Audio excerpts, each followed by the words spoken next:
I've been attached with the feeling of waking up with you by my side.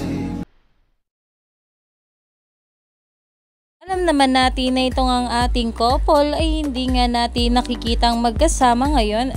Kaya naman ang mga bula ay sobrang miss na nga ang dalawa.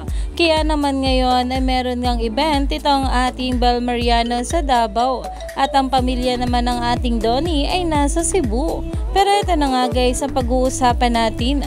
Ang post nga ni Miss Darla sa kanya social media account na kung saan makikita nga rito itong ating Bel Mariano. Makikita nga rin dyan guys itong si Darren at si Maymay. At ayon pa nga guys sa nasabing caption dito ni Miss Darla, BDM with White Heart, see you next weekend.